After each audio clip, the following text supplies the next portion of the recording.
product? Something to that sticks out from anywhere else, that makes it unique, that makes it special. Something that somebody would want that you just can't get nowhere else. Does he look like he's getting through? Yeah, she looks like she understands what you're saying, but she doesn't seem to know what could you possibly get here you couldn't get anywhere else. And that's what he's saying. Like, they don't have a niche product yet, so he's really waiting and banking on the fact that we'll find something soon. Out of character, if we get to build this town from the ground up, I say we do like hot springs, a casino. Honestly, a hot springs would probably greatly improve some quality of life, just saying. Well, I don't know the land terribly much outside these walls here, except for the Darkwood is some nasty stuff. No, you have vampire under church. Excuse me? He kind of looks over at the high priest, and his eyes just kind of go wide. Not under his church, under a smaller temple we found out in the road there, trying to make our way to the Drow. No, it under this church. When Big Hole with Big Spider look inside the stone box. Stone box have. Oh, that's right. Yes, I was thinking of the giant. Yes, you're right. Stone box have vampire, a very famous man. Oh yes, I forgot about that. He have thing that keep him in place, but vampire under church. Not know if special product. When the hell were you planning on telling me this? Most likely when we got back with the villagers. He was talking to Joriander. Oh. I mean, we were in the middle of, rebuilding. It definitely wasn't the best time. Well, now's the time that I know, I guess. Wait, you knew about that? And I point to the priest. Since you told me about it before you left, yes. But you didn't know about it beforehand, right? No. We did tell him when first find. Yeah, I thought he was saying he knew about it the whole time and built like the church on top of it. No, he didn't tell anybody after you guys left. So, what made you guys put that church in that location? Was there already like foundation there or something, or? We didn't build anything here ourselves. It's whenever this town was founded, we had a bunch of builders from the Klavekian Kingdom come out and build most of what you see here. That place, well, it used to be a burial ground then, so we thought it would be a great place to put a church. And yes, that is unfortunate. Well, seems better than being under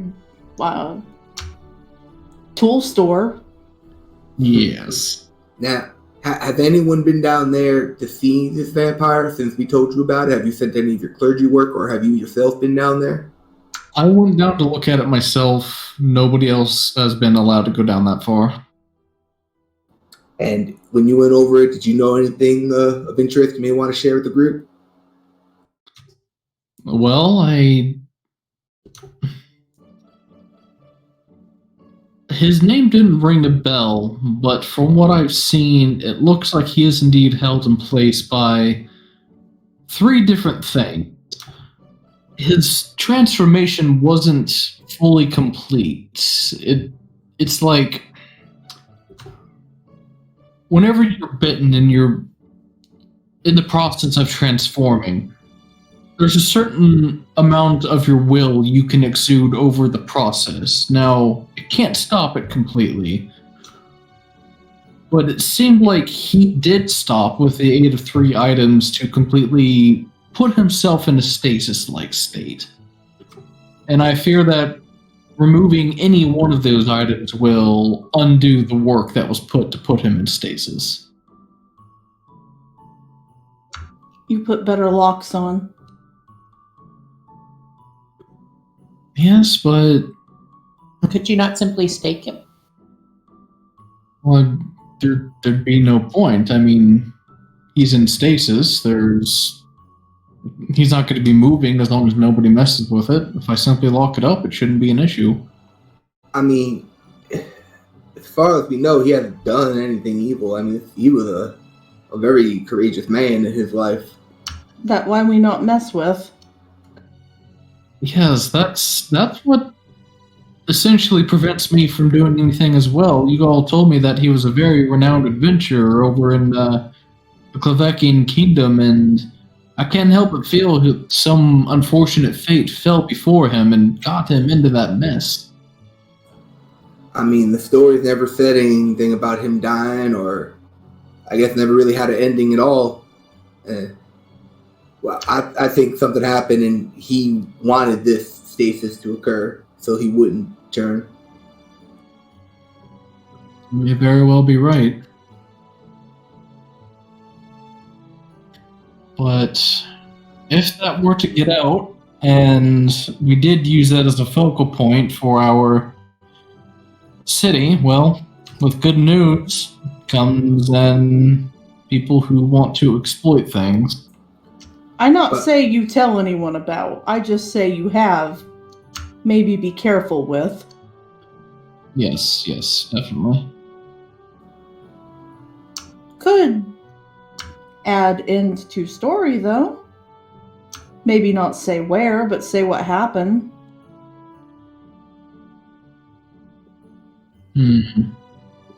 Could.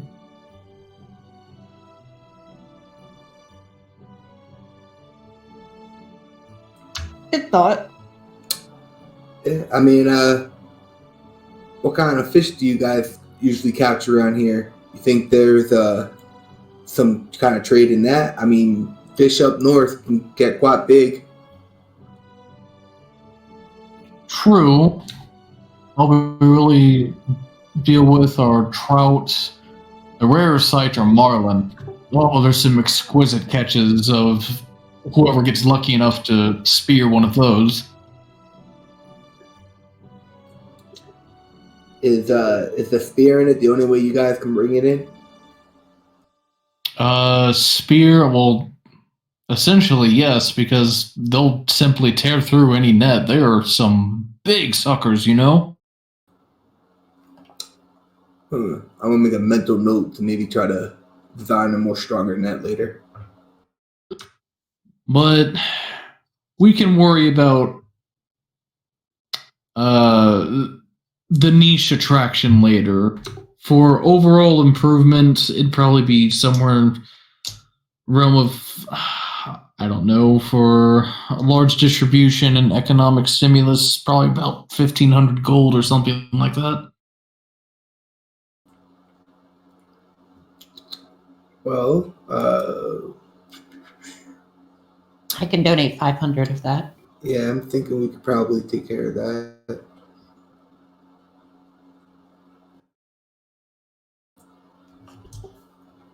You're really going to donate all that treasure you just found to our cause? I already donate 500 to church. Well, 400 to church. Life Spirit, did you? Really? Yes, gave to priests that help. Oh, Raiver also donate. He donate 500. by the light above, thank you. We will definitely put that to use. There's so much that needs to be repaired down below. Church, very, very, very bad shape. Let's see, Mycalia 500. Well, shit. You guys already donated that much to the cathedral. Just, and you're serious about this, just make it 1,000. We'll call it good. 500 Mycalia, 500 Comor? Well, we could do 400 Colmore, 400 Macalia, 100 Seagull, and that way we all paid 500. Did pay 500. Oh, wait, yes, I pay. I didn't pay anything yet. 100. Alright, so I'll put 400 on the table. She pops 100 down. Well, I'll give 500 then. Well, we figured if we're trying to do an even 1,000, if you and me do 4 and she does 1, then we all pay 500 total. That's only 9. If I have to do 5, and then you do 4, and then Sickle does 1. I'll do 450 then. I want to try to make this even with everybody. I'll do 450 then too. Raiver, did you want to give anything? We gave 5 already. He donated to the church. Ah, yes. Wouldn't say donated, but felt like it was needed to pay for what had been done for me. Call it whatever you like. Well, shit. This on my desk here, the talks with Mr. Gilkin should go a lot more smoothly since I want to wrestle his damn arm to get a damn copper out of him. Oh. You want not hot fire? Huh? Have not hot fire. Look. She puts one of the braziers down that's still on fire. Jeez. Come on, he starts like trying to hit it and put it out. Look, you put whole hand in, and she does so. It not burn. The hit. Well, that's You saved fucking that? nifty. Yeah, Seagal saved like All of them. 8 of them. Jeriander, what the hell is this? Oh, I believe it's continual flame, sir. Ah, magic shit. Wait, how long does this stuff last? It not go out. It's continual, sir. Well, all right then. That's pretty cool. I mean, I can't think of anything off the top of my head, but that's cool. I mean, it's an infinite light source. Is it hot? It's not hot though, right? You can't cook over it. No. But so- that mean it not burn thing. And I think it also stays on fire underwater. I believe so. Yeah, it pretty much can't be distinguished unless you use magic, I think. Well, shit, we'll put those in braziers probably around the walls once those get put up, maybe in the guard towers. Oh, that could work. Good for library. Paper not catch fire. Oh, yeah, good. I like that. I would consider putting actual fires on the walls. The soldiers might get cold. Especially Well, at that altitude. They could have like a little a pit fire in the middle or something, but because it does get kind of cold out here, I definitely agree with her. She donates all except for 2 of them. Those are hers. You're gonna turn them into shoulder pads. You're gonna turn this into like WoW. Maybe. Well, damn. I can't believe all you've done for this village that's just on the brink of the frickin' Arctic. When all's said and done, you can be sure you are not going to be fading from the annals of this village's history. And I'll make sure of that. Well, if we're moving here and plan on staying here, we'd like to have a more nicer place, you know? We're all in this together. You know what? I think I can definitely do that for you. Don't worry about it.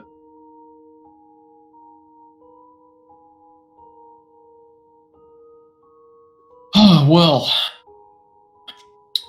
I got a lot to talk about with Jeriander here, as well as our mage whenever he gets back from doing whatever the hell he's doing. We go talk Smith now. Alright, you guys take care. I don't want to be the last one to leave the room. Now, we're trusting you, guys. We're giving you all this money up front, and it does come with a catch. Don't fuck us. Don't wind up being some evil source in the world or keeping this for yourselves. Don't fuck us. This is, we're putting faith in you. They kind of look awkwardly at each other. Normally, you pay that much to get fucked. Depends on who you're paying it to. Believe me, friend, if something bad ends up coming from here, it ain't gonna be out of free will. In which case, I expect you fully just swoop in to save the day again. We have no problem. I have no problem protecting the place I call home, but I'm just saying, we're putting faith in you. Don't let us regret it. Have a good day, and I'll just leave it on that. Walk out all cool, like give him time to respond.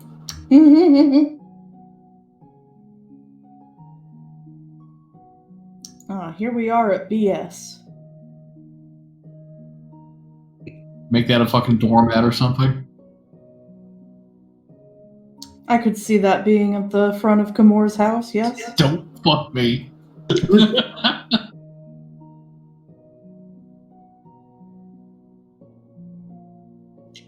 You see two doors there, one of which you're quite familiar with by this point. Being Mr. Quorun, and a dwarf that has more hair on top of his head than on his beard, but they're pretty much talking the shit next to the forge. Hey, well, look who it is! Now, the blacksmith was a deep gnome, correct? Like Macalia? He's a dwemer, so a deep dwarf. Deep dwarf, okay. Hey, how you doing today, guys? Oh, well, going over techniques, and Mai's here over my dear cousin. He's been talking about what all he's been aching to let you all know. Unfortunately, y'all been passed out for a while, so we've been formulating, and it seems like his time has finally come. Oh, yeah? Maya looks to all of you, and he extends his hand. Well, first, before that, I just want to thank you. I was one of the villagers that, well, I'm not from here, but I got captured along with them. And, thanks for saving me, ass. You were doing damn good work out there. We only wish we could have done better. Believe me. I know how you feel. It's a miracle that you got even half of those damn people out alive. It better than what Dark Elf do? For real. Well, you all feeling alright? No broken bones? Looks like you're walking around fine? I good. We're all physically fine. I'm a little sore, but I'll live. Good. Well, truth be told, I mentioned before, I'm not from here. I came a long way to visit my cousin here. He gestures to Corin. Hoping to find some worthy, sturdy people to help me out, and after what I witnessed, you four are the perfect picks for what I had in mind. What need do? Oh, well, it's no small task, so, let's head over by this table by the forge here so we can be warm and talk at the same time. Alright.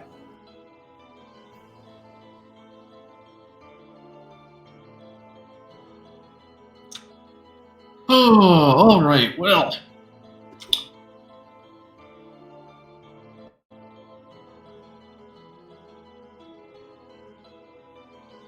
The hell's the name here? Where is it here? So, I come from a city underground called Imbla. I'm from there. My cousin's Corin's from there. It's a nice, populated dwarven area where, you know, we keep to ourselves, do trade and whatnot. Now, what's compelled me to come up to you all is, well, like yourselves, We're having a wee bit of a drow problem. You have problem down there and up here? Well, seeing as how they live down there with us, it sort of bled out onto the surface and became a bit of your problem. And believe me, I know what you encountered was imposing, but they live down beneath, so there's a whole lot more. So you're saying that even the ocean don't divide this here? That it's all just connected? Hey, Where they come from? well, the underground caverns, yeah, they certainly go under the ocean.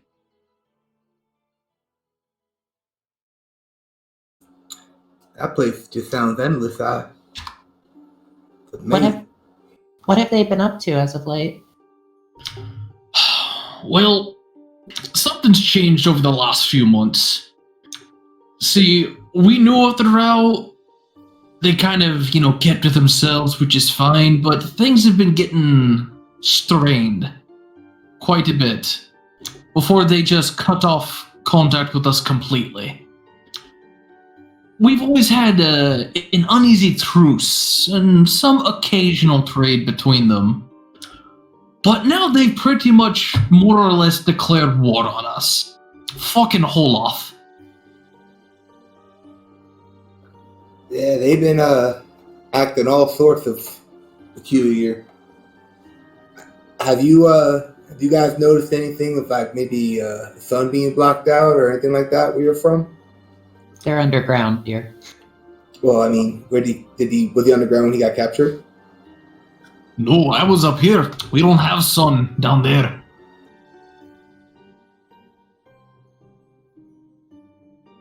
Have they been kidnapping your people as well? I think they're starting to. Like, at first it was mere trade sanctions, don't touch this particular shit for no reason. We're like, alright, kind of weird, but fine. But, one by one, eventually all the underworld races withdrew from their treaties, and they severed ties with us. And then a little bit later, they started raiding our caravans. And it's all been in particular one house too, House Gullion, of course. Of course. What was that? House Gullion. They're the rulers of Holoth right now. That name sounds familiar. Does it? I believe that was who that Drow noble was from.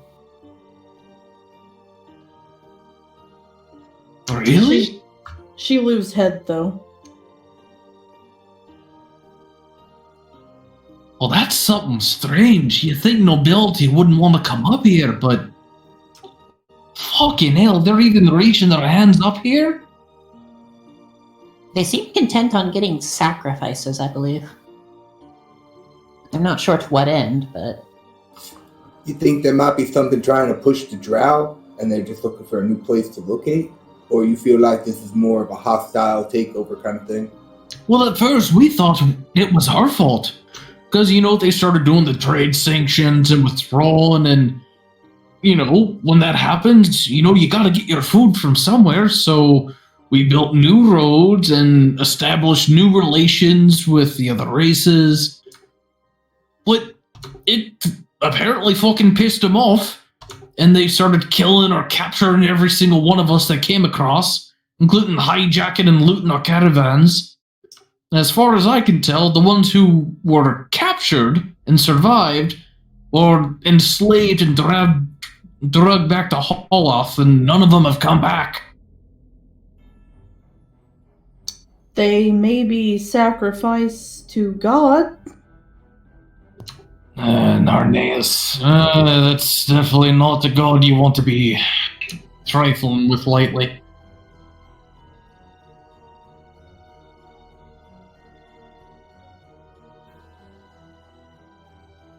Some tribe do that back home.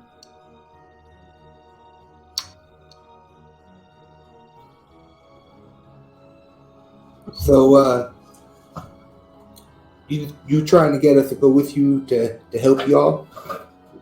Yes, even now, Embla's it sits nearly defenseless.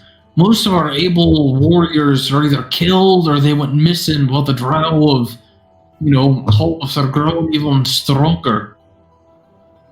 You do know we're not an army, right? No, but I can tell, even just 4 of you, you can get shit done. I would never ask 4 people to go against an entire group.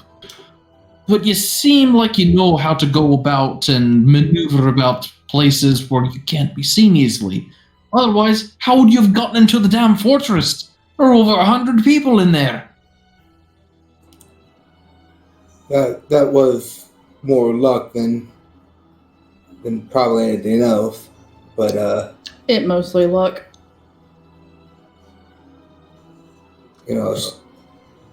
Even our stealthing capabilities do have their limits. You can chalk it up to whatever you like, but from me, from what I saw of you, you'd be a damn good and welcome assistant down there. So far, I haven't been able to find any help. I'm hoping at least I could get you all to at least come and see our plight. Well, do need to go down there. I'll tell you what. You're opening trades with a bunch of people. Have you opened up trades with this town yet? Well, let's see. The only path that I know of is the one I took to get here, which was through a really crummy-looking fortress to... I forget what direction. It's not terribly far away, but it'd be kind of awkward to get cart through. If we can get a route established, then sure, we can talk about trade. All right, but that Sorry, go ahead. if I'm sure we're gonna have to deal with the Drow situation before we can establish anything like that. Anyway, we need to make sure that caravans don't get raided. But that might be something I think that would be beneficial to both parties. Sound good. We take that going to your place, yes? We see what look like. It'd be good. Now, I can't give you much in terms of repayment, because I know it's hard just asking someone to do this out of the kindness of their hearts. But, the Underdark, it has its own treasures that the surface doesn't quite get. If you find yourselves anything valuable down there, you're welcome to take it. Not that you need my permission, of course. Yeah, I always did find it funny when clients would say that we had permission to take the stuff that we find on adventures. And I'll chuckle as well. Well, need go down. Sound like good entry point. Alright, well, I'm gonna go get a pint. I'm parched. I'll be right back and we can talk more about this, alright? Alright. If there's any supplies that we may need before we head out on this journey, I would like to know ahead of time. Definitely. We'll talk about that when I come back. Alright, you go get drunk.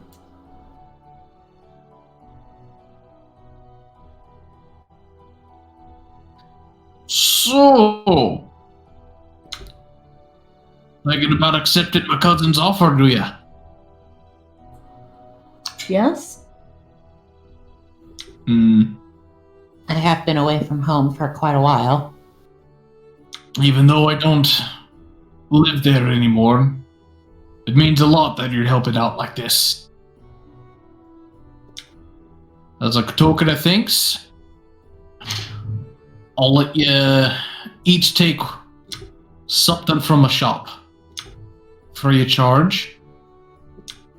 And if you swear a dwarven blood oath to me that you will help out Embla to your fullest potential, I'll give you something a bit extra. What kind of extra? Gotta swear to the oath first. It's a blood oath, too. A blood. Don't speak dwarf. Is this kind of thing where we cut ourselves and shake hands? There'll be cutting, but it's not exactly shaking hands. Alright, 'cause I don't shake hands on principle. Well, good. This doesn't rely on shaking hands unlike you weird humans. How you do yours? We use my anvil. What? He just grins. She looks suspicious. Kamor can try to act like a tough guy, pull out his dagger, and try to make a slit over his hand, but actually cut really tough and probably do a D4 damage to himself. See, home. Blood oath. You put blood in chalice and mix and both drink. We're not about ingesting here. So, show. Alright, tough man. Come on. He goes over to his anvil next to his forge. Drop whatever you can on the anvil. You drop what should do. Just a few? Just a few. I kind of just put the little waterfall coming out of my finger over there. I think I get the bone. Oh, that needs stitching. He does the same to his own hand, and his blood drops on yours. And he takes out this coal from his forge, and he puts it on top of the blood. And when he raises it, the blood kind of sticks to it as it's being seared by the heat, and you see it crystallize into this blood-like gem. Ooh. I've never seen one of these done in person before. I'm assuming our gem's going to be bigger than everybody else's for the amount of blood I just donated.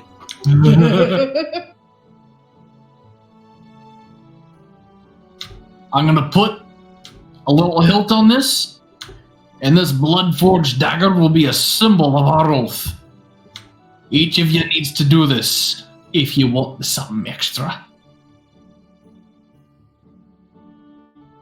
Raiver, you bleed?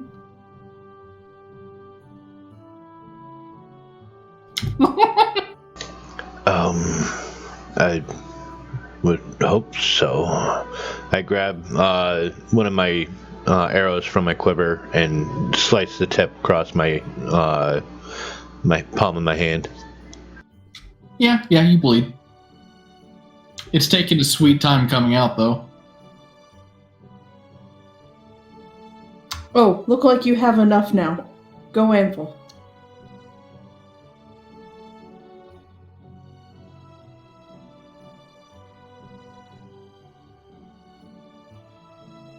Oh, here, come on, let me get that. I think you hurt yourself a little much.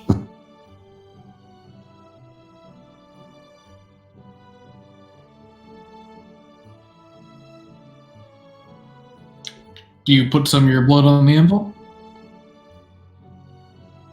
Yes, I do. Alright, he does the same process. He creates another gem. Next.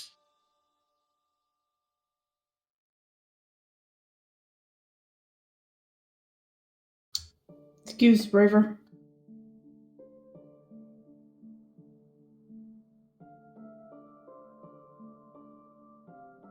She reaches underneath her veil and uses one of her incredibly sharp teeth to just poke a hole in her thumb. And she holds it over the anvil. It's merged into its own blood gem as well. Impressive teeth you got there. They're very good for meat. All right, fellow deep one. You're up. Oh, very well.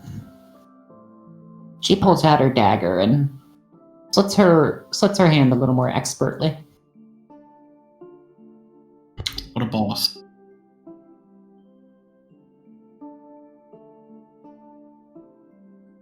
She still winces a bit when she cuts herself, but she tries to look tough.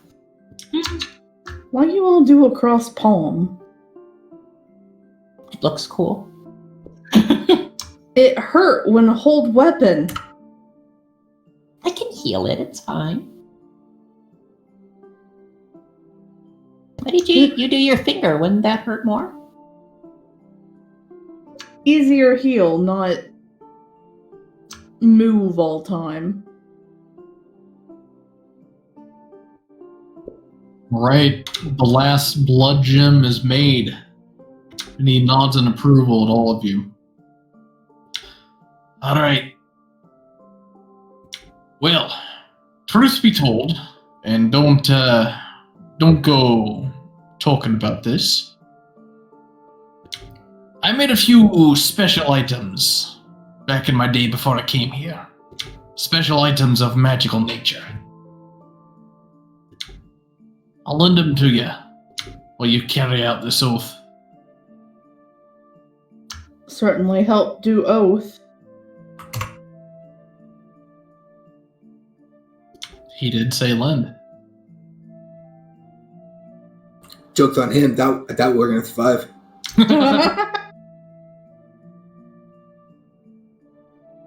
What sort of items do you have? He brings out a very intricately carved stone shield, a very impressive looking rapier, and a very horrifying looking staff. He's missing a party member.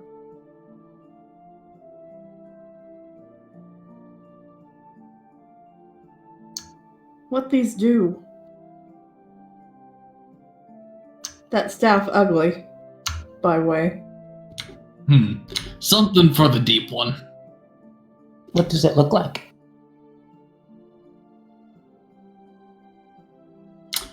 You see images of death. Skulls, bones, and ravens adorn the length of this staff, and you have a feeling it could function as a holy symbol for a servant of a deity associated with death or necromancy.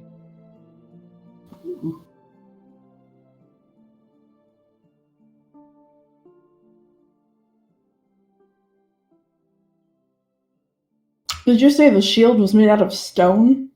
Indeed. Why do you make shield stone? Look heavy. Well, lass, there's this unfortunate predicament where we don't have any trees down below. Use metal. I wanted to make a stone. I wanted to make a shield out of stone. She tries to lift it up. It's actually pretty light. She looks down at the shield and she looks at him. What stone do you use? Craftsman's secret. Air rock? Yes. He just smirks.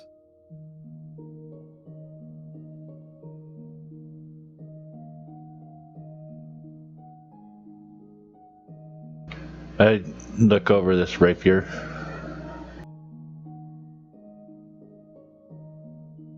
Alright, they should all be in the party sheet.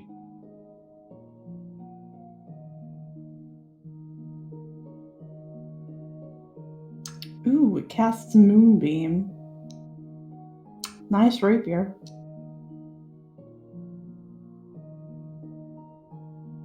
Comor, you want air rock shield?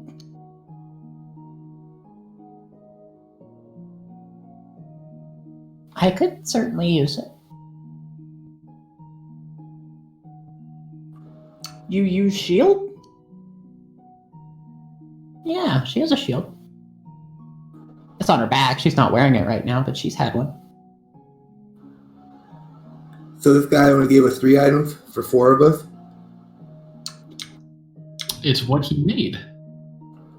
That don't sound like the agreement we just made. Really? Well, didn't he say he would give us something? He would give us each something for making this blood pact with him? This is out of character, me asking you. He said he would give you something special. He didn't even say it was multiple items. Well, the shield's better than what I got, and it would help my initiative out. Because if good for my colleague can use her, and you want this shield, she holds up her +1 shield. I will say the Sentinel Shield was on somebody's wish list, so... Oh, okay. If it's a wish list item, I'm assuming Mycalia? I mean, I'd like one, but I don't really need it, and I'm getting the staff, so... But was it on your list? Well, yeah, a lot of things were on my list. Oh, that's the trick. We just gotta give you a long list.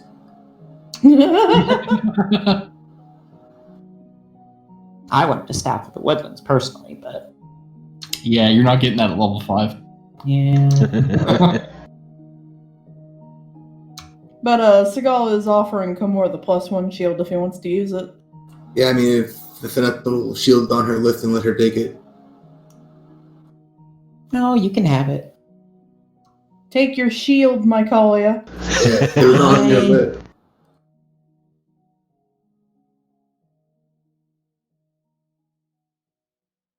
You're getting bullied into loot, Mycalia. Fine. There, Comor, you can use that. Alright, thank you. And you also, I was gonna say, you should also be able to take that staff too, since how. Yeah, I think you're the only one that can use it. I will say, when or if I return it, it might have a few more mushrooms on it. I do hope that's not a problem. They brush right off. You're doing a good enough job, you won't need to return it.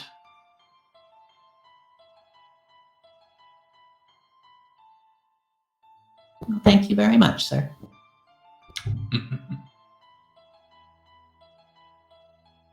Took quite a while to make each of those. Fortunately, there's only so many items I could complete in a lifetime, but also mixed in common items as well. But each can get a normal item from a shop here.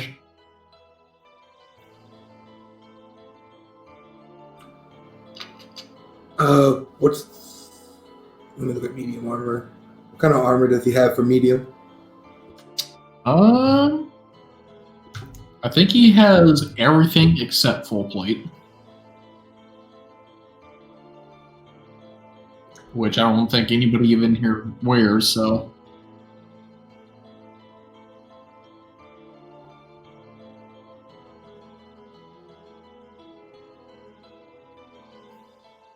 Can be an armor, can be a weapon.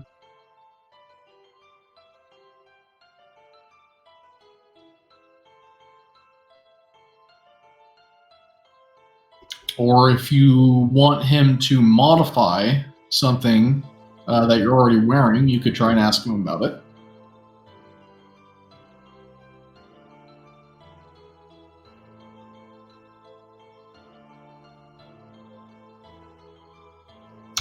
I take... She, gestures to herself. Half plate. Half plate? Can do that. I'll take the studded leather if you have it.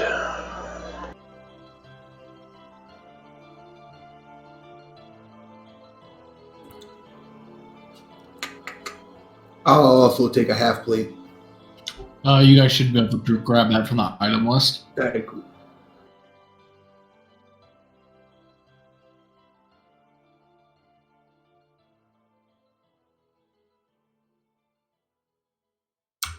Would like half plate in that pretty light metal one day. Oh, you're speaking about mithril ass.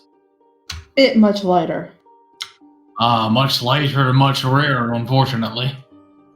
Maybe find underneath? It elf metal, right? It is. I tell you what, if you'll find any sort of vein down there, let me know. That kind of stuff could definitely put this place on the map. Oh, well, we don't know what vein look like for metal.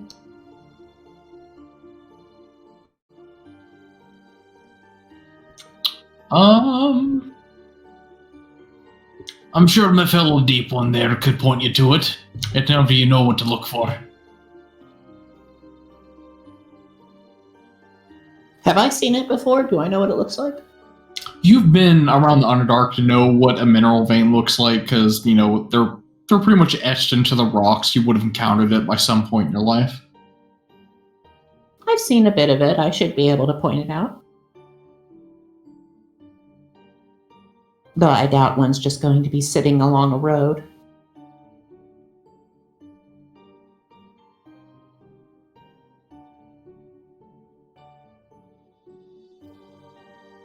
Now, one other thing I need you all to do for me. Don't tell Maya about this little exchange we've had, alright? Okay. Why not? Because I want him to feel like he did what he came here to do without any persuading from family. I mean, we're going to do anyway. But not tell. You did a blood oath for me. That's pretty much sealing the deal there. He's an ambassador for Embla, and he prides himself on swaying people with his words alone, not blood oaths and whatnot. I just don't want his ego to be hurt. You know, he's kind of delicate like that. Ah.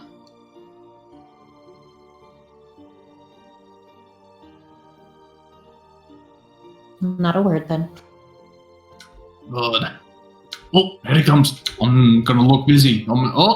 Yep, just hammer in my forge here. Yep, ding.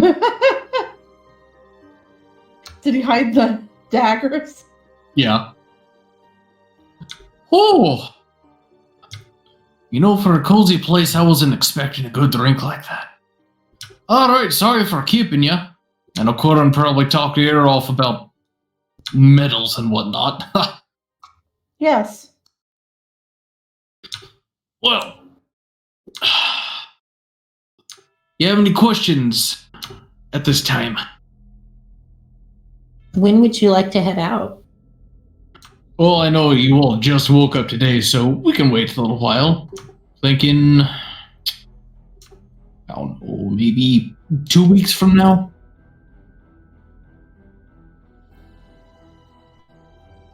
It's true, my city's a bit on the defenseless side, but, well, I don't know. Just rushing headlong into the Underdark is never a good idea, especially if you've never been. I've been, but it's been a while. Nay. But we can always depart sooner if you feel anxious. Oh, I'm able to head out at any point, so whatever the rest of you decide. Well, 2 weeks sound good. Don't care much, really. Maybe town needs stuff? I could certainly use some rest myself. That might give me some time to work on a few projects too.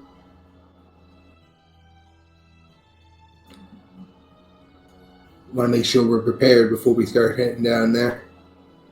Now, there's one thing that I want to get your opinion before you disperse. So the road back. We have to go back through this keep.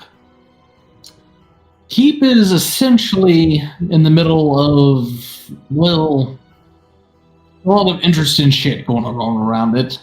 It's a very desolate land, and I'm not familiar with what all's happened up here on the surface. I don't know if any are historians or whatnot. But essentially, it's a very crumbled fortress on top of a hill. There's no trees within a good 100 feet of it. Very desolate. Clearly there's a battle fought there. I need to know what direction you want to approach the keep from. North, south, east, west. Well, can we get your opinion on it, being that you've seen it and know a little bit about it? Well, I don't know about the fortress itself, but from what I remember of the surrounding environments,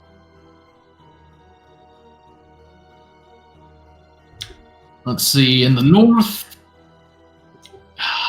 I remember there being a lot of undead I had to skirt around. Might have seen a giant spider or two. No drow with it, but just huge fucking spiders. And that's the only entrance to the Underdark you know of? It's the one that I took. It's the one I intend on taking you to. Don't have time to look for another one. The one I came out of is unfortunately a bit far. Nah. To the south... What's his stats?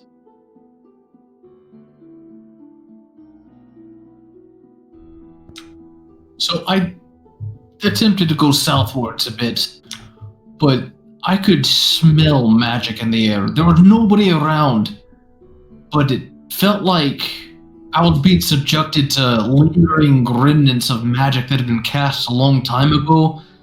Sometimes I felt, like I just blanked out and I'd just been standing in the same spot for a little while. After, it happened 2-3 times, I decided to go a different route. I'm not sure if y'all are savvy enough to get through that. For the west... remnants of a forest, from what I remember. It smelled like burning flesh there. And I remember seeing this really large tree that it had bark peeling from it. All of its flowers and leaves had wilted.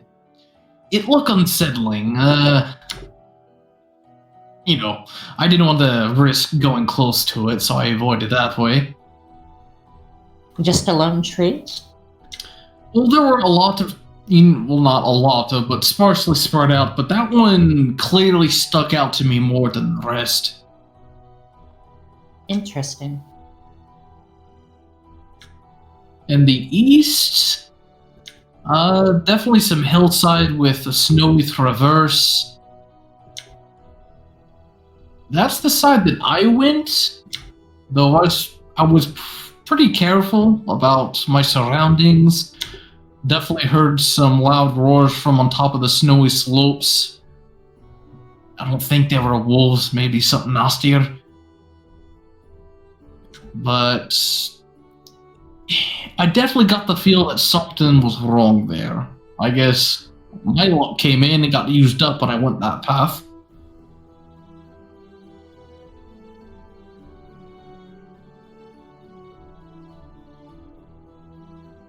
Which way we go from town? Well, it's definitely going to be north of here since you're on a peninsula, but it's rather easy to loop around to whatever direction you want, depending on what you would prefer to encounter. You went through... I went through the east side.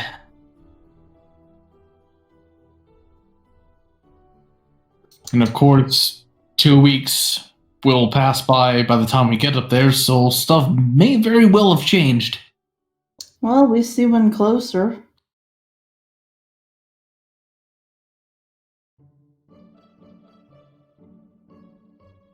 The hills don't seem as dangerous. I'm not sure.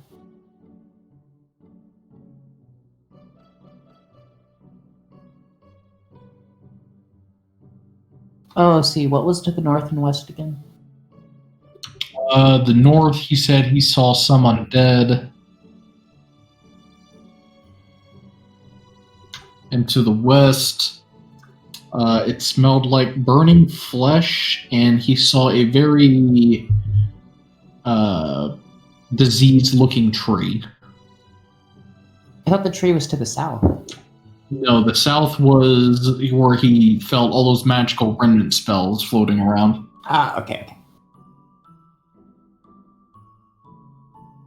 Undead sound easiest. Yes, we certainly fought undead. Our fair share of them. Don't want mess with burning flesh. Never good.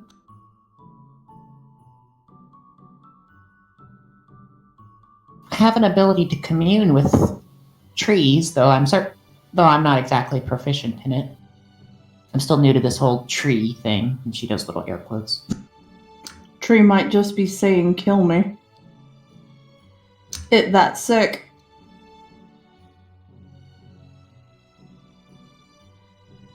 Oh, I imagine it wouldn't fight back that much. Depend on sick.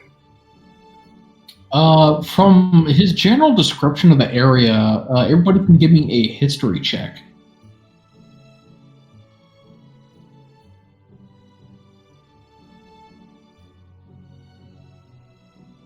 Forgot to do it in the tower again, I'm sorry. Okay. I'm a dingus.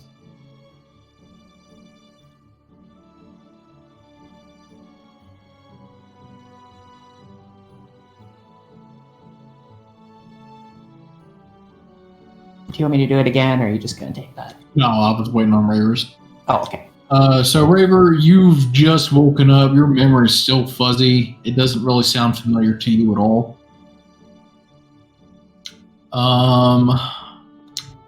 Mycalia and Kamor. From what he's talking about, it sounds like he's talking about Krelgar Keep. Essentially, it was a keep that was the Klavekians' first attempt at a foothold down here.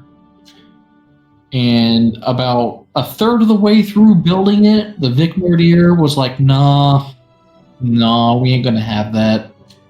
And they pretty much destroyed most of the Klavekians there. Now, only a few Klavekians survived that. One of them was the captain there. And he managed to torch the surrounding brush so that it would burn the Vicmordier alive. Doing so pretty much completely wiped out all plant life within the immediate area of the fortress. How long ago was that? Let's see. It was almost 300 years ago. And it still smells like burning flesh? Indeed. Jesus. Yeah, that sounds cursed as shit. That's what happens when you don't open the windows.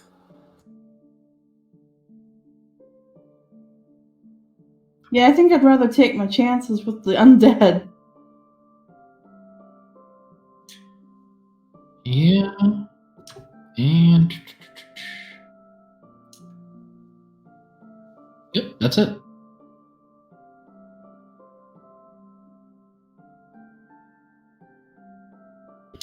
Well, I'll let you all be. I'm gonna go catch up with Korans more. Whenever you feel like heading out, doesn't have to be 2 weeks. I'll be hanging out here. Let me know at least 2 days in advance, and then we'll head out. Okay.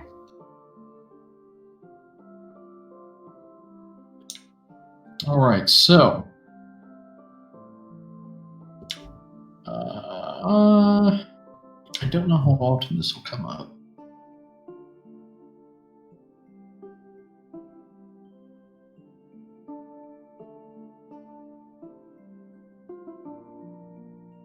So essentially, you guys have 2 weeks of downtime.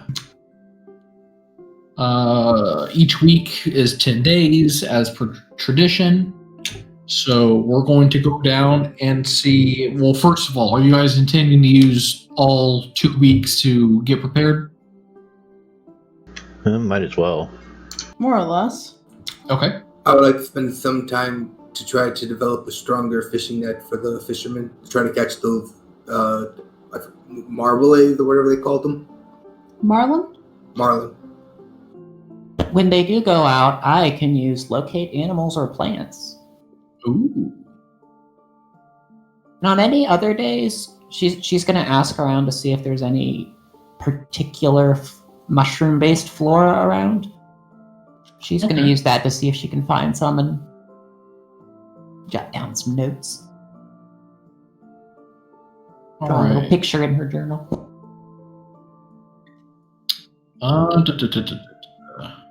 Komor, we'll start with you since I know of 2 things you want to do. Let's see. Let's start with the first thing you mentioned. Get out your wood carver's tools. There's plenty of supply of wood in the nearby forestation. Give me a... Let's see. So are you trying to make it exactly the way you remember it looked, or are you going to do like a completely new design? I would like to try to make it the way it looked to see if that helps him with his memory loss. Okay. Let's see. Give me an intelligence check. Just straight? Yep. So you can clearly remember every detail about it. You know, during that fire, that was the last time you got to look at it, and it's actually kind of fuzzing your memory about the details that was on it. You don't think you're going to be able to recreate it 100% the way it looked.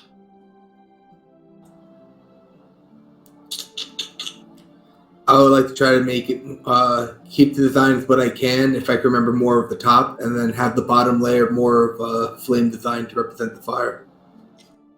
Okay. All right. So give me a woodworking tool dex check.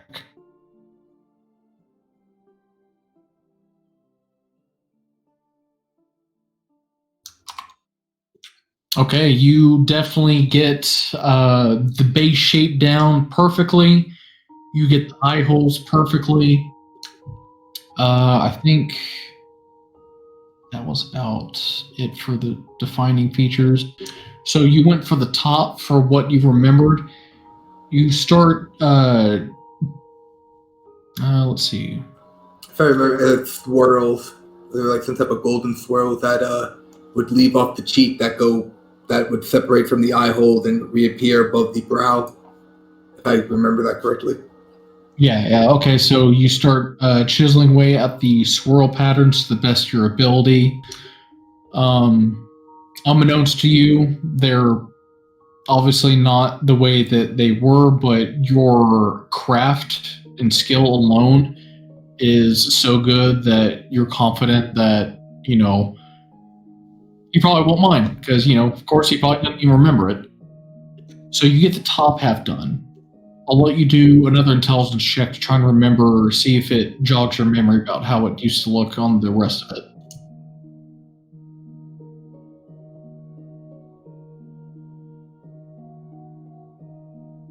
You could remember a little bit. You know that there was this one design on the lower left half of it. You never asked him what it meant, but you remembered that specific detail about it. Everything else is still somewhat of a blur.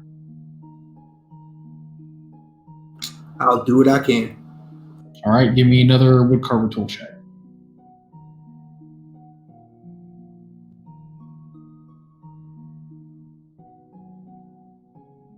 Okay, this is your first time making like a flame motive, so it was a little bit tricky. So, like, contrasting from the top, it doesn't look quite as well done as what you did above, but it's still good. Like, you know, it's not bad. You didn't make any cracks in the wood or anything. And overall, you finish up the complete design of it, and it looks good. Can I put like while I'm redoing it, like put a little bit thicker reinforcement in there? I mean, not that just to make it look like it's more protective. It doesn't have to actually give them any pluses or anything.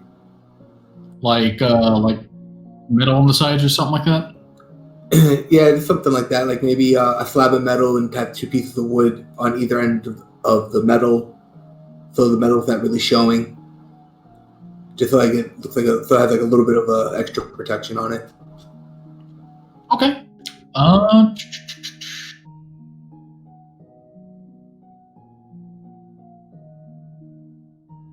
Probably need to use Quarren's Forge for this. Do you ask to use the Forge, or do you like fill him in on what you're doing? I'll probably show him my work, tell him what he thinks of it so far, and explain what I'm trying to do. Oh, okay. I see what you're doing. Well, I got some spare metal parts here. If you don't mind, I'll put them into where you're thinking you want them to go, and then you can finish up with wood. Well, that sounds fine. All right, give me one more woodcarver check with advantage with this help. All right. And I would like to watch him while he does it, just so I can see if I can learn anything off of it.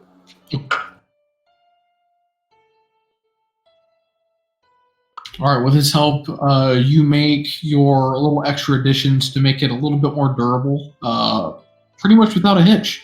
Even Corin says, not bad, kid. Is this your first time making something like this?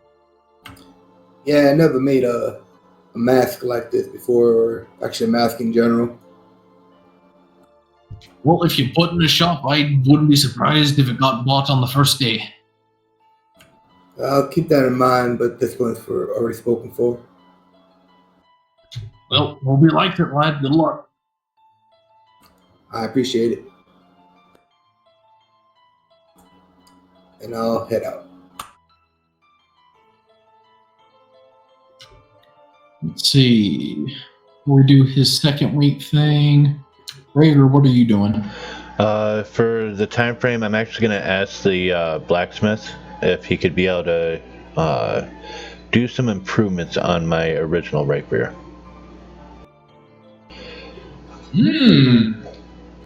What kind of improvements you thinking about, lad? Well, I was interested in making it a little bit more powerful, like the one that you're allowing me to use.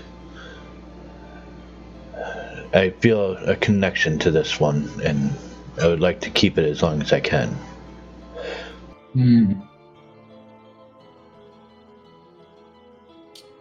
Sentimental things, eh? The feeling of it, anyways.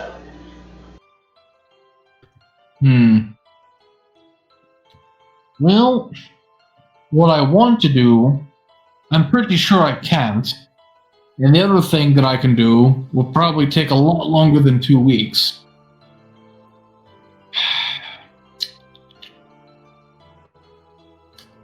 I'll tell you what. That, the white-haired friend of yours, you seem to know a thing or two about what I deal with in my spare time here. I'm gonna get his opinion on something and see if I can't work something out by the end of your 2 weeks. Very well. Here's, and I hand over Grim.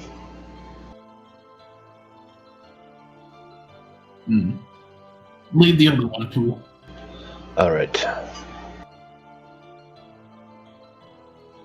So, since that regard, it's going to be completely out of your hands. Is there anything else you want to do for your first week?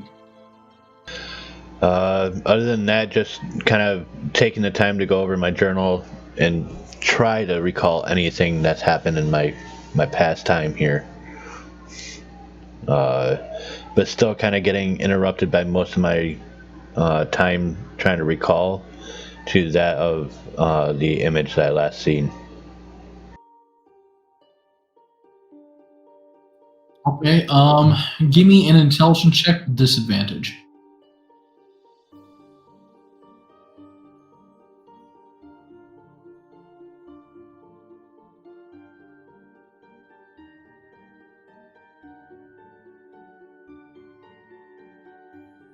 Yeah, this predicament you're in is pretty new. You're unsure how to sort through the massive blanks in your mind. The things that you can remember, you're unable to focus on clearly.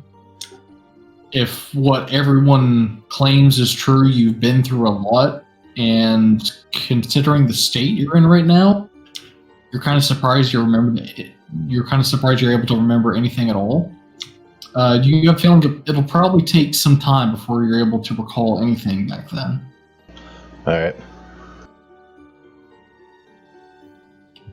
That'd pretty much be all my time spent.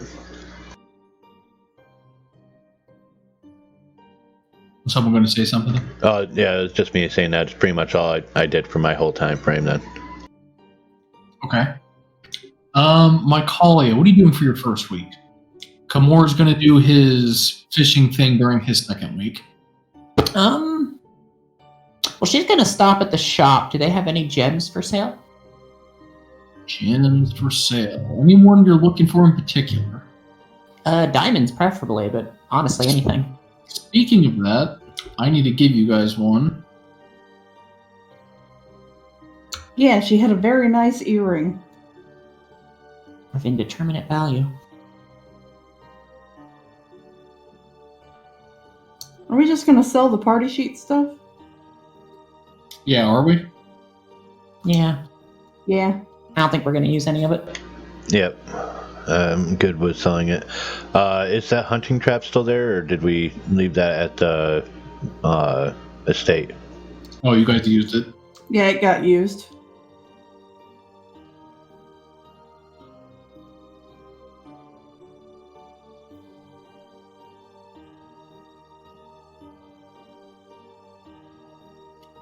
Okay, so...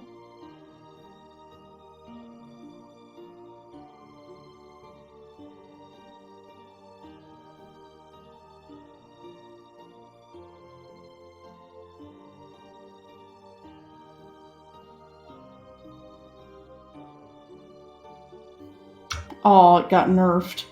Yes.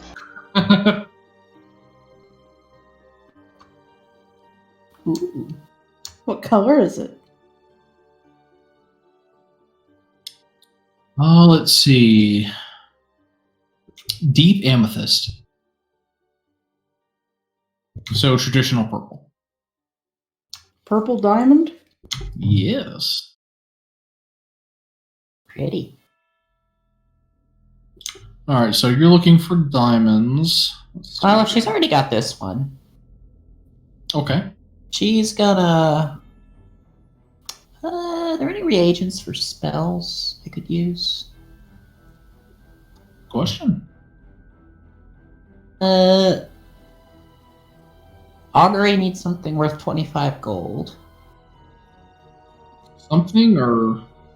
Especially marked stick, bones, or similar tokens worth at least 25 gold. Oh, you'd definitely be able to get that from, God, what was that place? The one with the Vic Mordir shopkeeper? Yes, Full Signs Mercantile.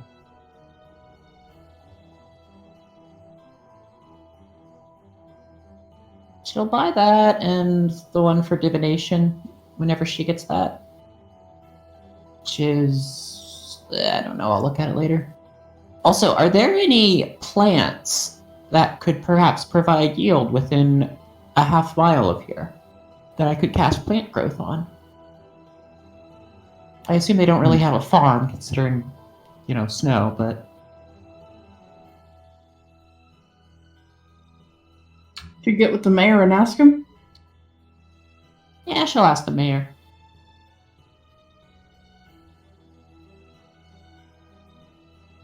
Oh man, let's see.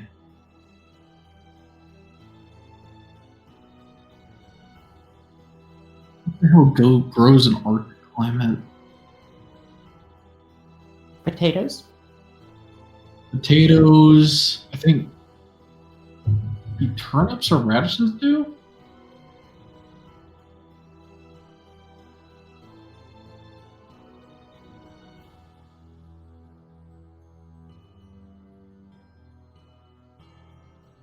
Well, in any case, she's going to cast plant growth over 8 hours. And enrich whatever garbage it is these people eat. She won't say that, of course. So, collards, kale, spinach, carrots, and fava beans. Fava beans. Fava beans! Yeah. He tells you about the farms that they have near the outskirts. How growing can be kind of a pain in the ass here because the ground's much harder due, to the ice and snow and whatnot. And you can go up to the farm, you're like, step aside, chumps, I got this. I'm a druid. She has a little ritual she does. She makes a little circle and everything, and she blesses their crops. Does she have like a little rhyme or incantation she does? Oh, yes. What is it? I have no idea. It's in Druidic, so nobody can understand it. Darn it. Flippity flop, here's your crop. Yes. But it's in Druidic, so it sounds cooler. Who knows what sort of mystical, arcane language she's using? That was Druidic. You blow the town's socks off by giving them a huge surplus of food with plant growth. You, shit. I think I didn't mention it before, but definitely now you guys have free meals for life in the inn here. I already know I have free meals for life with Bug there. 100 gold!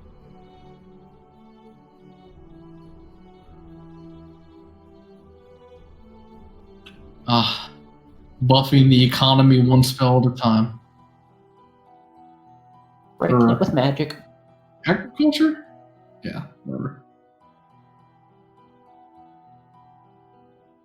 Okay. Beginning of the second week.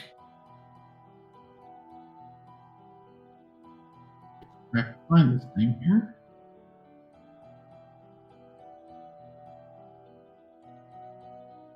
Oh, as part of that, I can also speak with the plants to see about what they would like to grow better. You know what you should do? You get glass from my home. You make big glass building. It nice and warm. You grow different crop there. I wonder if I could show them how to make a mushroom farm underground. I imagine it couldn't be that hard. Might take a while to get set up, though. Most deaf. They were cool. Export much glass. Made in desert. And a shortage of sand. So at the end, or we'll say the beginning of the second week, Seagal. Wait. Hang on, back up. Okay. My Hi, bad. I Seagal. Yeah. Seagal, what are you doing for your first week? Ha! Now you ask Seagal. I do, yes. Seagal has been spending time hunting and working on her common. This is what she's going to do for both weeks. Okay. Can I offer to help her with that? Since we share Sylvan. You're single-handedly stimulating the agriculture here. Well, that only takes 8 hours. But if her schedule's full enough. But yeah, I can use my Kalia for help with the common. So are you making like your own little checkpoint system for that? Because you technically know the language, but I totally get what you're trying to go for. I am definitely doing my own. Like, if you're trying to do a downtime activity thing, Pretty much training, wouldn't it? that would fall under training, but, like, I come with common, so...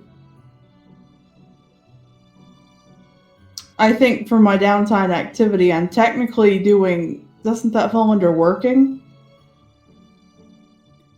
Working, you would make money. Well, I guess you're hunting, so yeah, I guess.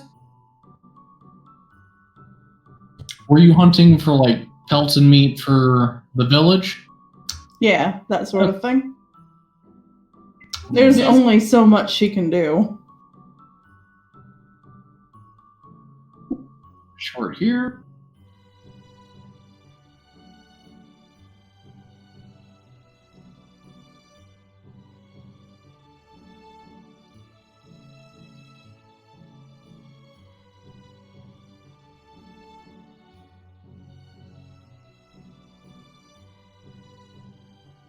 Because if it's learning a language or training, she'd like to learn this fancy language all these dark elves are speaking. You can do that, and again, my Kalia would be your buddy for that, probably. I work on this language. You tell me what these people say. I also work on common while doing that. Okay, so I won't make you pay for common training, but 25 gold to work on undercommon, and 10 weeks, right?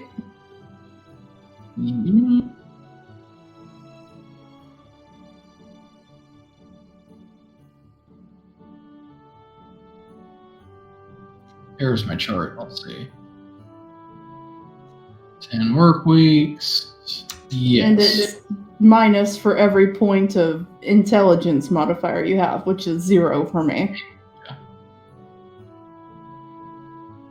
Okay, so yeah, 25 gold and mark for undercommon. You're 1 out of 10.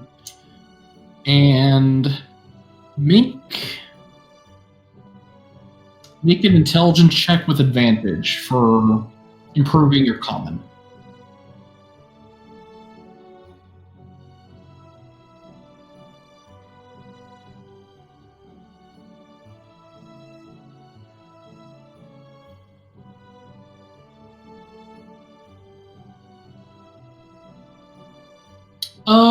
You make good progress. Decent progress.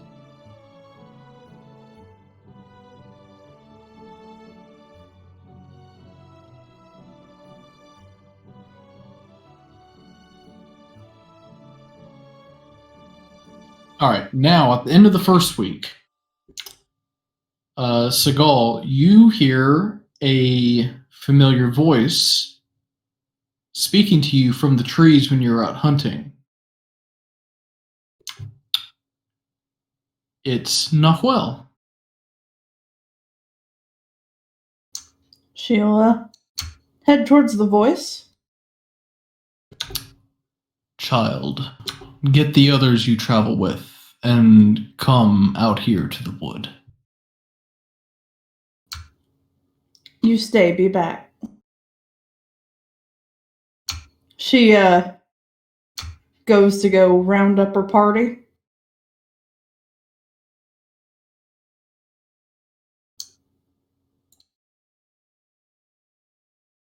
If they're rounded, she takes them with her. Icalia's over at some random tree taking notes.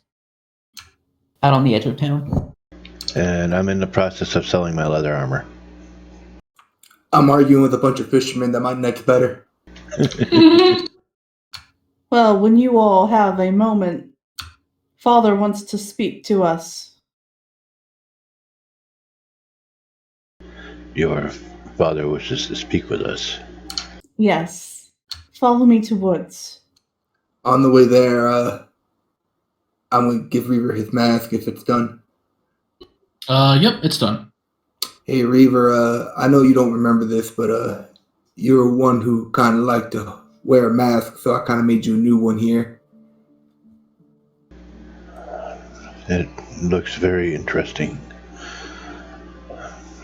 Thank you, Kamor. No problem. And just a heads up here, because you're probably not going to remember this, but Seagal's daddy is a giant ghost spirit leopard. Jaguar. Oh, I'm what? sorry, Seagal. Jaguar. Oh, okay. This has definitely been interesting so far. He'll go ahead and slide the mask on and feel how it fits on him.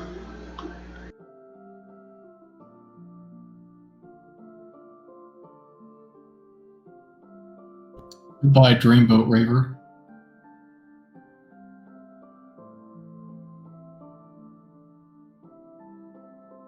As you guys make your way out, most of you see a familiar sight.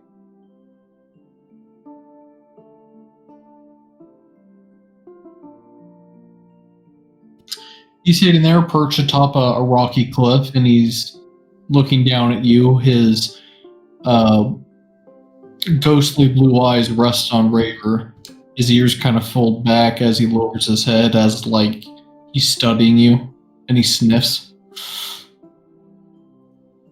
You've been bitten, small one. Bitten.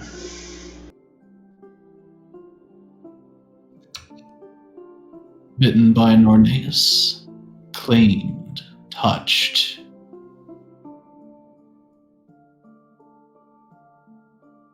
He marked for sacrifice, apparently. He died, but come back. If there was such a thing as being partly sacrificed, he would definitely exemplify it. Do you know what caused it to go poorly? His face kind of wrinkles like he smelled something kind of wrong, but he can't seem to put his figurative finger on it.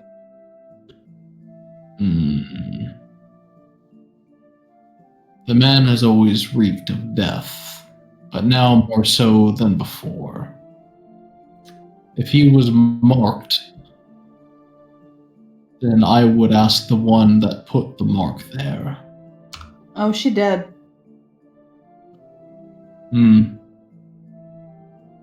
If not her, then her kin. Could ask other dark elf. More than likely, the family of her might be the ones to speak with. Maybe. Sounds like we, going to meet them one way or other. I doubt they're just going to sit down for a nice chat, though. Oh, it won't be nice. But they will chat.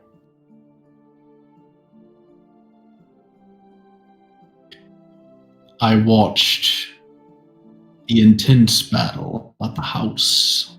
The flames shot up. I wasn't sure what would befall you. But in the end, you persevered. And the least I was able to do was whisk you away to here while you slept.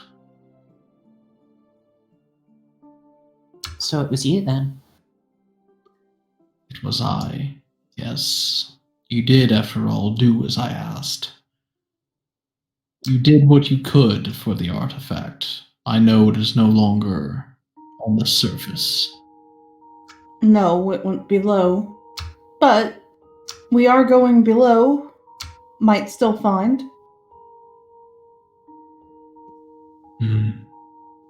Seagal, you and your companions here have proven worthy. Over here did I, child of the deep, brought to you that situation that is going on below. The talks of war and strife amongst his people and the Drow. You were going someplace that even I dare not tread. And so I wish to help you all as much as I can, being that this is a particularly important quest for the world itself. You guys feel the back of your hands start to itch a little bit, like nothing painful. But you guys will essentially get a large paw print on the back of your hand. And you guys also all feel a little bit more in sync with each other, more than you did before. We feel like a boy band? Lol. Well, half of us are girls, so I don't know about that. To survive down there, you need to learn how to walk, how to not be seen, how whenever you do strike, you strike fierce and fast, and move as one. Being separated will bring about death, certainly. For this, I try to help as best as I can. Move swift, be silent. Do what you go to do, and come home. With this done, you guys have earned yourself a patron of Nahuel Spawn of Jaqua. As of right now, you guys have an additional 10 movement speed, and once per day, you guys, out of combat, can call upon his power to cast a mass invisibility spell on your party. God damn, Dad, thanks. Once per day? Once per day. Damn. Can any of us cast it, or? Any of you can cast it. But it's still only one for the entire group. Yes. Okay. I start running around testing out my new speed. I can't spider climb on myself and start running up walls and shit. I don't have spider climb prepared, never mind. That one just ran into a tree. It might take some getting used to, yes, but thank you for your blessing. Thank you, Father. I will do my best. Need more quiet armor. Maybe find special armor underground. Elf metal. Very quiet. There's a lot to be found beneath the earth, a lot of which I do not know about. That will be trying for me. I will do my best to watch over you all.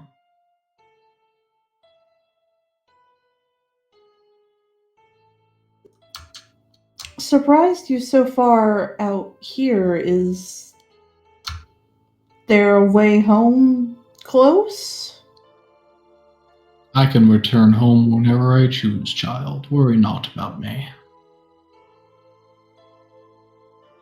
Just curious.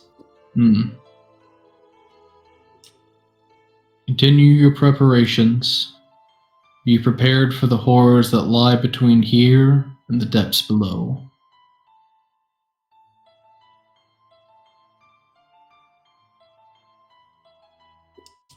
He stands and he kind of stretches, and he turns to walk away.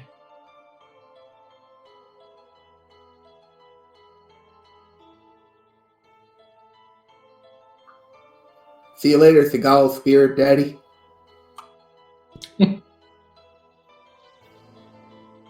She's gonna leave him a gift later.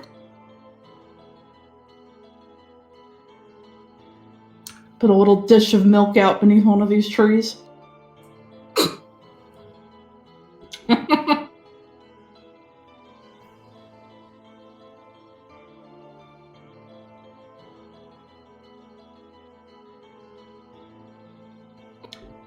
All right. With that, you guys are free to go about your second week. We'll start with. Well, Seagal, go and take off another 25 for your training of Undercommon, and give me another advantage intelligence roll.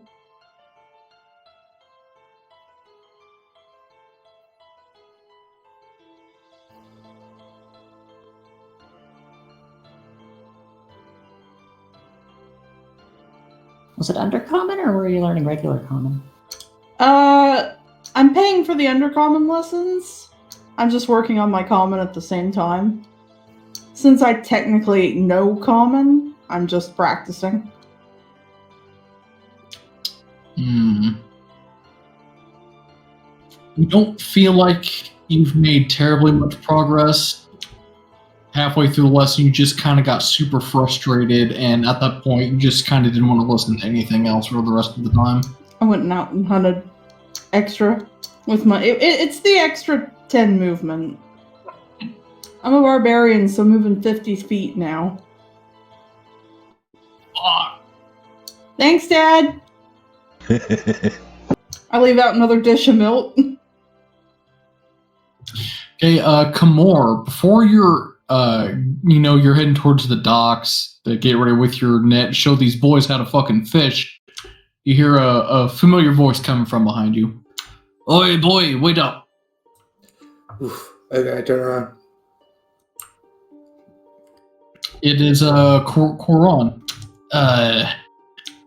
You mind coming back to the forge and helping me with something real quick? Well, I don't know how I can say no. Good. I have a feeling you're the only one here that can help me out with this. So he takes you back to his forge, and you see there the rapier that he gave to you guys, and also Grim. Both of them are kind of splayed out on the forge there. So I need to be able to get the magic in my creation over to your friend's sword there. Apparently it has a lot of sentimental value to him. I know the feeling. I love him all that I have in my shit over there. The thing is, I can't transfer the magic. At least with what I know. And I definitely don't have enough time to make another one or imbue it raw. So I was hoping, with what you know, we can combine our efforts and maybe make a ditch effort to transfer them over the course of a week.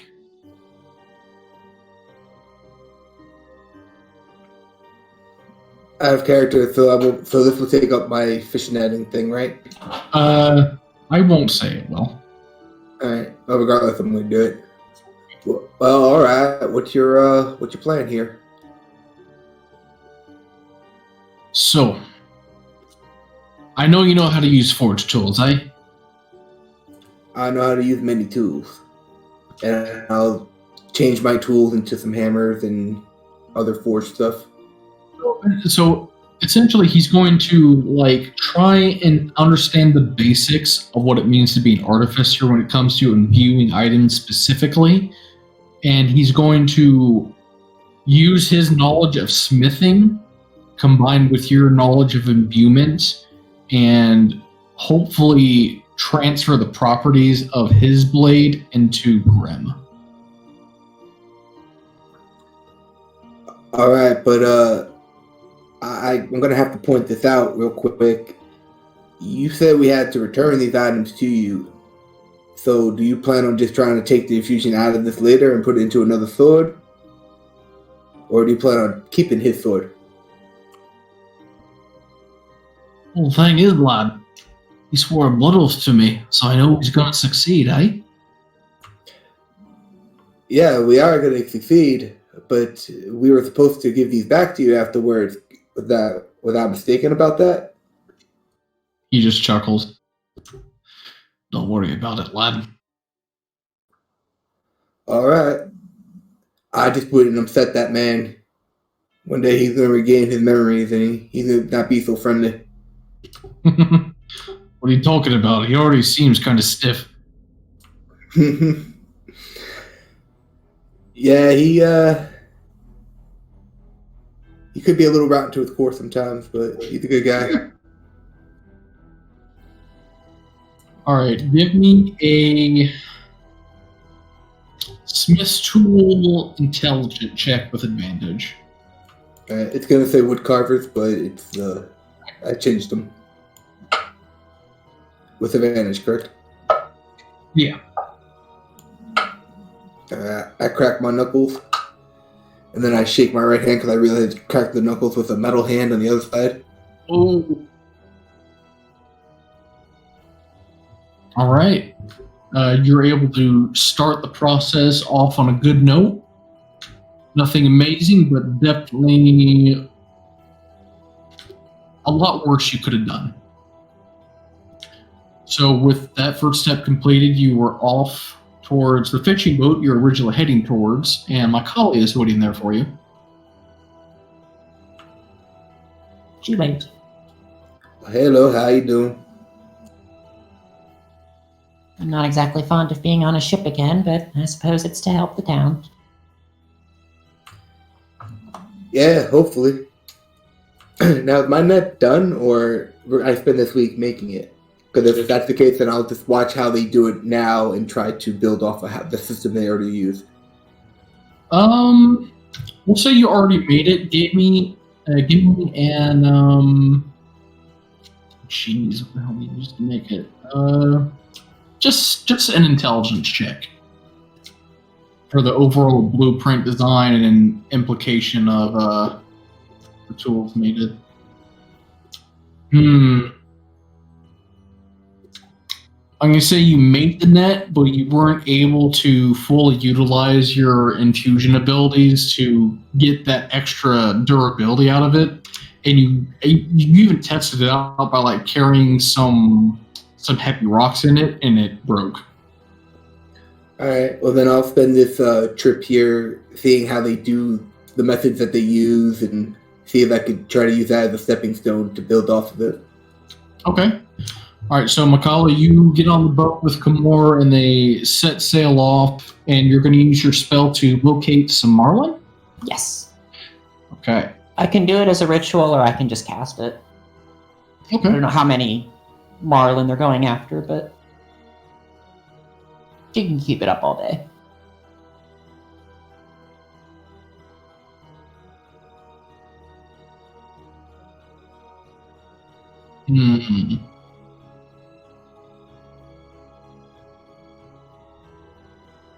Okay, so you cast a spell and you sense them off to the northeast about,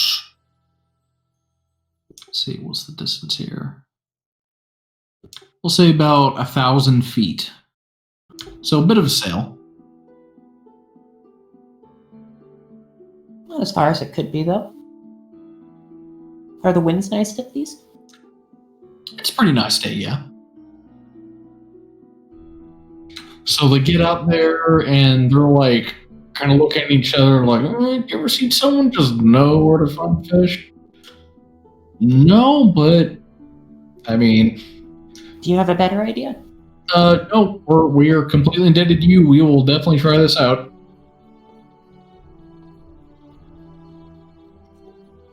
They just kind of grumble to themselves like, oh man, we got yelled at by a gnome. Not yelled at, just scalded.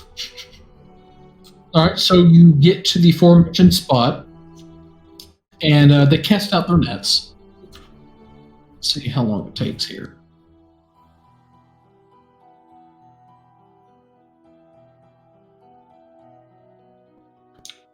Takes about 8 minutes, and they get a hit. Now, is it what she said?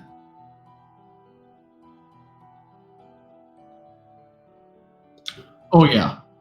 So they go to pull on the net. It's clearly putting strain on the rods that are holding it in place. They immediately rush over and they start giving it a tug.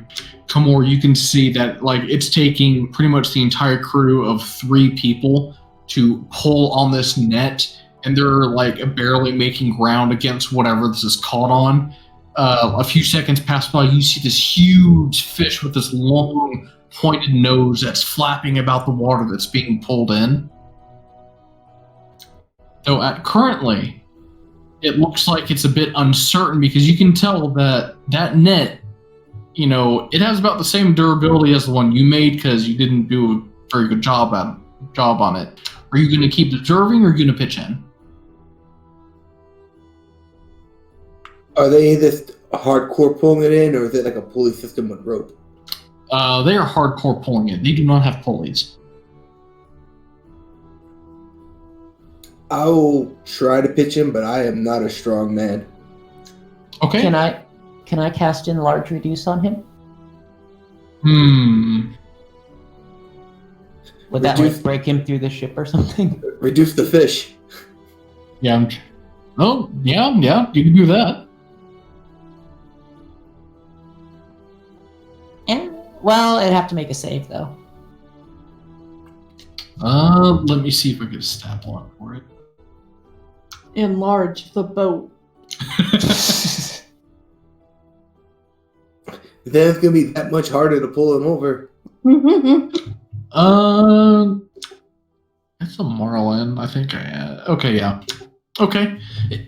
Yes, it will have to make a DC, but is it a risk you want to take?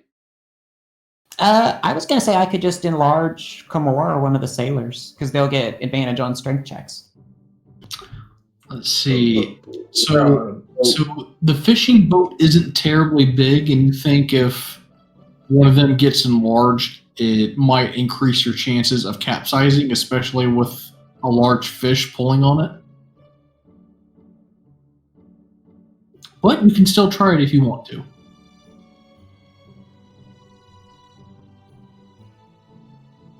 I could just do enhance ability, but fuck it. I want to reduce the Marlin. That sounds cool. Okay, what's your spell save? 15. 15. It's a con save. Oh boy. I think you reduced the fish. You see this large marlin just, and the guys who are pulling on it all immediately just, they fall back on the ship as they bring like the tuna-sized marlin on board. It's just flopping around. They look at each other and they're like, "Oh, something so small, so strong. What the hell?" After they get a hold on it, she's gonna drop her concentration and let it grow back to its size. Oh, geez, tackle it! And like two of the guys like just jump on it. Whoa, that was some magic there. Thank you. Heard tales about you gnomes there. I guess magic's in your blood, huh? Well, not this sort of magic, but I'm quite proficient at it at least. Look, just one of these is gonna feed a good chunk of us for a few days at the very least. More than, what's this equivalent to, like 10 tuna or something like that? Does this area look like there's a lot of marlin, or like have we found their?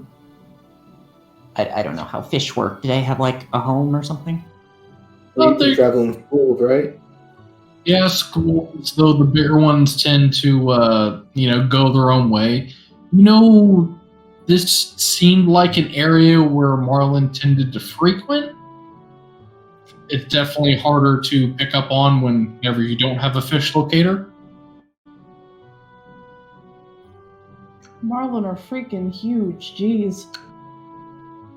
Okay. So, I mean, did you detect any more here? I could do the spell again if you're up for it. Well, gosh, it's taking a lot just to hold down one. We have to go back right now, but geez, I wish there was a way we could like remember the spot.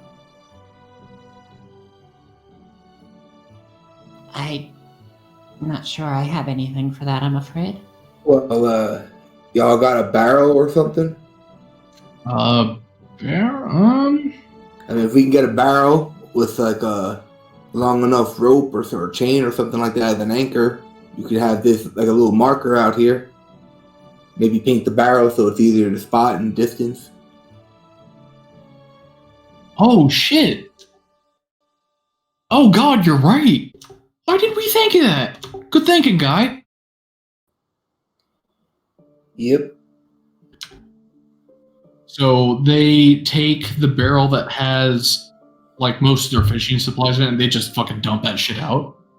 And they're, you know, they also have to like double check with you. Okay, so like we take the rope and we put it like here, right? And we don't have any paint with us, but shit, what's a good anchor?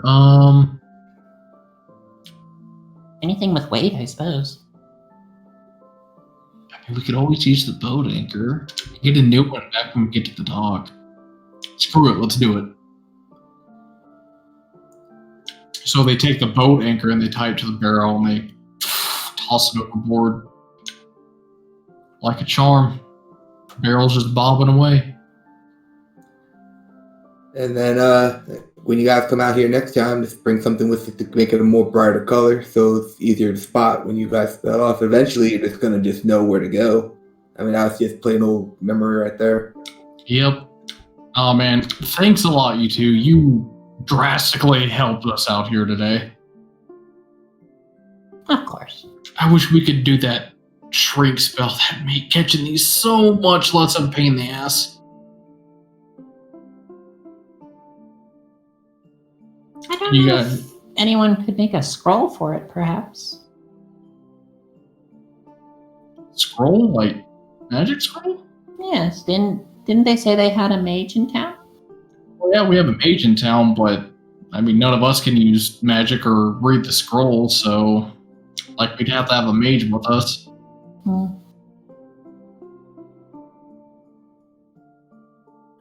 And you guys make the voyage back to Rybalka, and as soon as they get there, they have Kamor help them heft the marlin up so that all the other fishermen can see.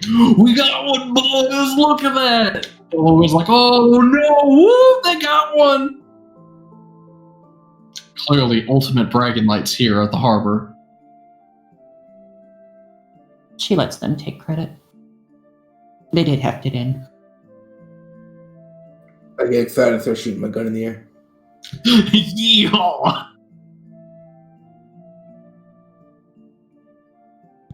All right. So that's that, and Seagal and Raiver are pretty much doing what they need to do. That wraps up the 2 weeks. We'll stop here for the night and pick up next session with your voyage towards a new keep. It sounds like the undead side. Yep. We'll know more when we get closer, but we're banking on the undead side right now. All right. Selling items, is it still going to be at the half, or are they going to change, or is the change different? It'll probably.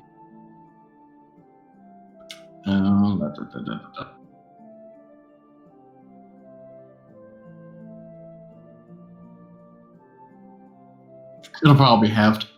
Half? Alright.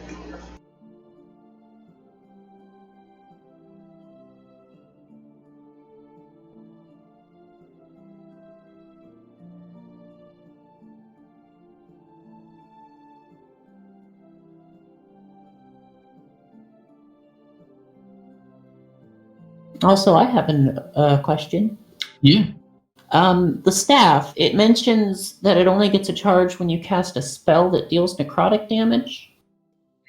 Is that only a spell, or would a cantrip count? Because I don't have any spells that can do Cantrip can count. Cantrip's a spell. Okay. Can you sell my scale mail?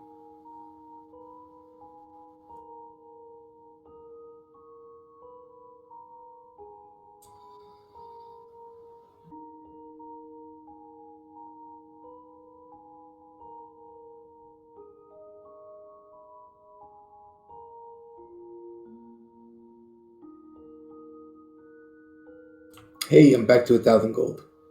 Hey.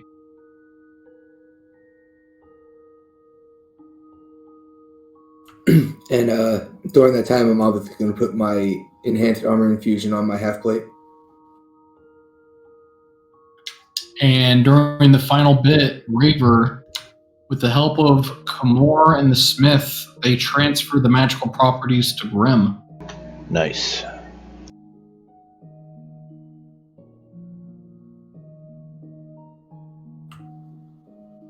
What were the magical properties?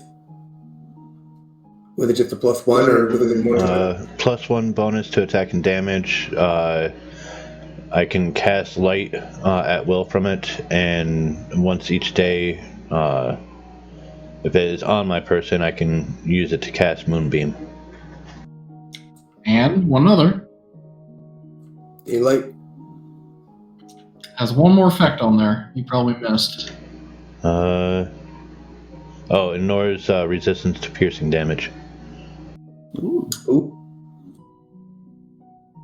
That's going to be great if we bump into some skeletons, if we do go take that undeath path. I don't know, I'm talking character. But that's going to be great if we for the undead path. That's pretty cool. Now, do you remember anything about Grim, or you just feel close to him? Close to it? I feel close to her. She's a lady and she penetrates. Ah. Okay, cool. If you're into that sort of thing.